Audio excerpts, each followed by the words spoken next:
Ukraine पर हमले के पीछे रूस का असल इरादा क्या है? इस सवाल पर इस वक्त दुनिया के कई देशों में माथापच्ची चल रही है। रूस का कहना है कि वो दोनेत्स्क और लुगांस्क के विद्रोहियों की मदद कर रहा है, लेकिन यूक्रेन की राजधानी कीव तक पहुंची रूसी सेनाएं और लगातार हो रहे धमाकों से ये पता चलता है कि ये लड़ाई केवल दो प्रांतों के लिए नहीं है, बल्कि इसके पीछे कारण कुछ और ही है। कहा जा रहा है कि यूक्रेन पर हमला करके व्लादिमीर पुतिन इतिहास में घटी बड़ी घटना का बदला ले रहे हैं। क्या है ये घटना और क्या है पुतिन के असली इरादे, आइए समझते हैं। रूस के राष्ट्रपति व्लादिमीर पुतिन ने गुरुवार को जैसे ही यूक्रेन में सैन्य अभियान को मंजूरी दे दी, दुनिया में युद्ध की दहशत दौड़ गई। यूक्रेन पर हमले के साथ ही दुनिया फिर से दो गुटों में बंटती दिख रही है। नाटो के सदस्य देश एक साथ मिलकर यूक्रेन का साथ देने खड़े हो गए हैं और रूस को चेतावनी दे रहे हैं। वहीं रूस भी अपने कदम पीछे नहीं खींच रहा है, उसे चीन का साथ मिल गया है।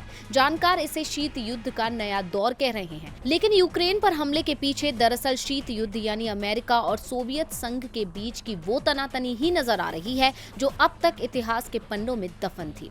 30 साल पहले सोवियत संघ टूटकर कई टुकड़ों में बिखर गया था, उनमें एक टुकड़ा यूक्रेन भी था। विशाल सोवियत संघ की टूट के पीछे दशकों तक चला शीत युद्ध और अमेरिकी पूंजीवादी साम्राज्यवादी नीति जिम्मेदार थी। जब सोवियत संघ टूटा, उस वक्त व्लादिमीर पुतिन सोवियत संघ की गुप्तचर संस्था केजीबी के लिए काम करते थे और इसके लिए बरसों उन्होंने जर्मनी में बिताए। सोवियत संघ टूटने से पुतिन दुखी और निराश थे। पुतिन ने सोवियत संघ के विघटन और 20वीं सदी की सबसे बड़ी भूराजनीतिक आपदा करार दिया था और माना जा रहा है कि यूक्रेन पर हमला करके पुतिन ने नाटो और पश्चिमी शक्तियों से सोवियत संघ टूट का ही बदला लिया है। पुतिन ने साल 2015 में कहा था, लेनिनग्राड की सड़कों पर 50 साल पहले मैंने एक सबक सीखा था, अगर लड़ाई टाली ना जा सके तो आपको सबसे पहले घूंसा मारना चाहिए। अब शायद पुतिन अपने इसी नियम को यूक्रेन के खिलाफ जंग के लिए इस्तेमाल कर रहे हैं, क्योंकि उन्होंने यूक्रेन को पश्चिमी देशों के प्रभाव में आने से रोकने की बार बार कोशिश की।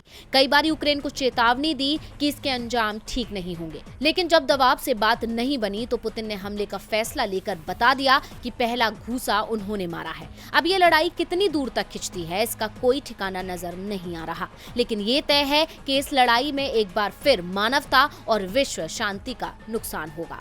डीवी लाइव की रिपोर्ट।